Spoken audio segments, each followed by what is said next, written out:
Olá, eu sou o Dr. Tiago Canuto, advogado criminalista, membro da Comissão de Direitos e Prerrogativas da Ordem dos Advogados e professor de Direito Penal e Processo Penal. Eu quero trazer aqui hoje a diferença entre dois institutos aí, né? Que seria a culpa consciente e o dolo eventual. Muita gente conhece esses dois institutos, porém poucas pessoas sabem a diferença entre os dois. Muitos operadores do direito, inclusive, tá, desconhecem aí, ou mesmo que conheça a diferença entre um e outro, em dados momentos ali, em dadas situações, né, acabam não conseguindo distinguir uma da outra. E isso pode influenciar diretamente no resultado para o seu cliente, tá? Ou se, no caso, se você for o cliente, né? Qual é a diferença do dolo eventual e da culpa consciente? Em ambos, o indivíduo ele sabe que o ato dele, a atitude dele, pode vir a colocar o direito do outro em xeque. O que eu quero dizer com isso? Ele tem a consciência de que a atitude dele pode lesar o outro, pode trazer prejuízo ao outro, tá? Eu vou usar um exemplo aqui. No caso do dolo eventual, a pessoa ela sabe que a atitude dela pode colocar em risco outras pessoas, mas ela não se importa, ela não dá a mínima, ela simplesmente diz dane-se, a grosso modo aqui, usando grossas palavras aqui, ele simplesmente diz dane-se. Quanto na culpa consciente, o indivíduo ele sabe sim que a atitude dele pode causar risco a outrem, pode violar o direito de outrem, né? No entanto, ele tem tanta confiança, ele acredita veementemente ali na capacidade técnica dele, né? Que ele acredita que aquele resultado não vai se produzir. Ele acredita que não vai acontecer nada. Ele sabe que pode acontecer, mas ele acredita tanto na capacidade técnica dele que ele acredita que não vai acontecer nada, tá? Um exemplo aqui. Um indivíduo pega o carro e vai tirar racha com outro indivíduo. Ele sabe que ele pode atropelar alguém, que ele pode colidir com o veículo de uma outra pessoa, causando até mesmo um óbito.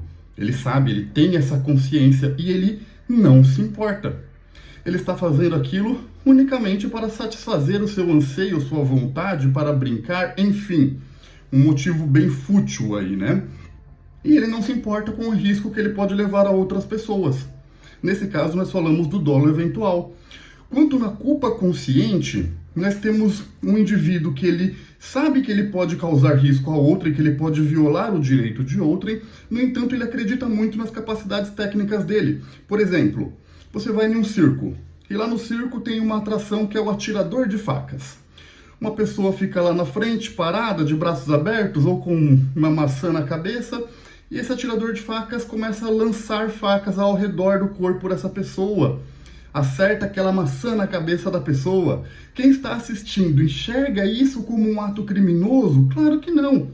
É uma atração do circo, né? As pessoas se divertem com isso, acham legal, né? Aquele indivíduo que está atirando as facas, ele não está fazendo aquilo com maldade, com a intenção de machucar o outro. Muito pelo contrário. Ele sabe que ele não vai machucar o outro. Ele acredita tanto na habilidade dele, na capacidade técnica dele, que ele acredita que ele não vai machucar o outro. Ele sabe que pode acontecer, que é um instrumento perigoso essa faca, e que ele está atirando em direção a uma pessoa. E é isso que torna a atração tão atraente, como o nome já diz, né?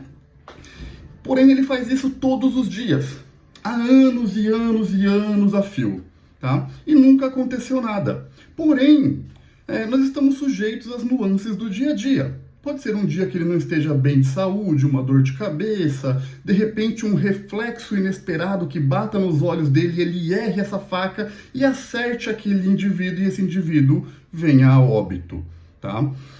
Nesse caso, ele responderia como um crime culposo ou como um crime doloso. Simples. Ele responderia pela culpa consciente. Tá? Ele sabia que poderia acontecer aquilo, mas ele não assumiu o risco de acontecer. Ele não falou, se acontecer, aconteceu. Não, ele não assumiu o risco. Diferente de um indivíduo que está tirando um racha de carro ali, que ele assume o risco. Pode acontecer alguma coisa, e se acontecer eu não estou nem aí, tá? Quando nós trazemos essas duas situações, fica um pouco fácil ali de identificar um e o outro. Agora vamos para uma situação um pouquinho mais complexa aqui, tá? Um indivíduo que é um taxista, dirige anos e anos a fio ali o seu táxi, né? Em algum momento ele recebe uma chamada ou algum parente dele liga anunciando que tem alguém passando mal e ele precisa socorrer aquela pessoa, ou dentro de sua residência alguém passa mal e ele vai socorrer aquela pessoa, joga a pessoa dentro do carro em um estado de necessidade, precisando se locomover de uma forma rápida até um hospital para que aquela pessoa tenha o devido atendimento e possa se salvar. Ele começa a dirigir acima do limite de velocidade, ele passa um farol vermelho. E aí? Ele assumiu o risco? Acredito eu que não.